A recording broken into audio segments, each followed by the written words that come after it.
So we owned this property that was the worst property I ever owned. It was fraud from the day I bought it. It was terrible. We struggled for a year or two to keep that thing going, and we just burned through cash. It was an all bills paid property.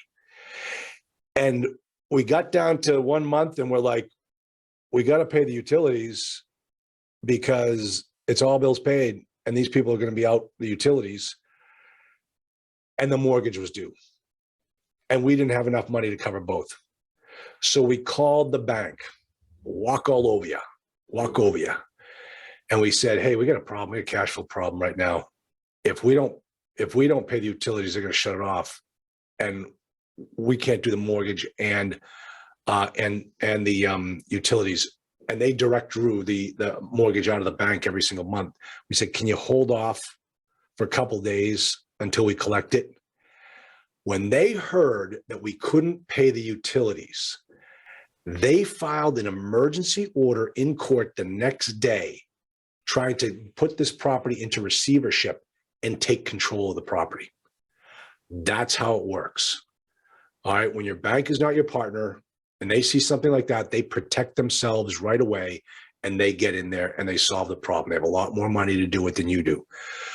So they file an emergency order. They go get their lawyer. Their lawyer says, we'll file the motion, give us the legal doc, give us the mortgage, give us the note, show us where we have the right to do this. And it's all baked into those documents. You go out to the courthouse the next day because it's an emergency. You have to get an injunctive relief. You have to get a temporary restraining order. You move fast. You, as the owner of the property, get very little notice. The sheriff shows up at your door, gives you the notice. You got to go hire a lawyer right away who's going to appear in court the next day to prevent them from getting what they want. And here's what they want. They want everything that they've written into the receivership order. So they show up into court with this receiver already chosen, and they draft what's called a receivership order. And in that order, they try to throw in everything. They want everything.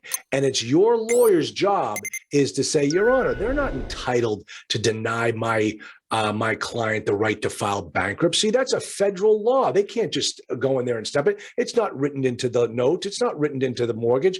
You should not allow them to have that right in the receivership action. This type of stuff. They're going to put a budget in there for the receiver. They're going to name the receiver and they're going to give the receiver references because remember, here's what's going on from a standing standpoint.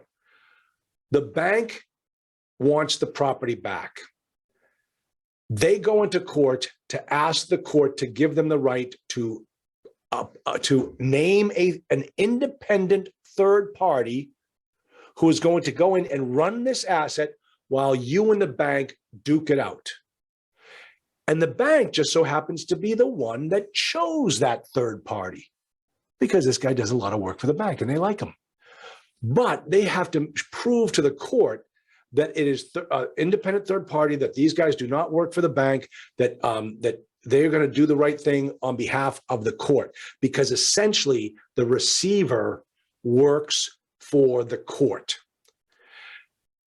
But nevertheless, the bank is the one drafting the receivership order, and they're going to ask for all of these things. They want to have the right to sell the property. They're going to prepare a tax return. So they'll give you the financials in order for you to prepare your tax returns. They are going to ask the court to allow them to prioritize all of the payments, meaning we get paid first. When the money comes in, we get to pay ourselves first, and this, and the owner gets nothing.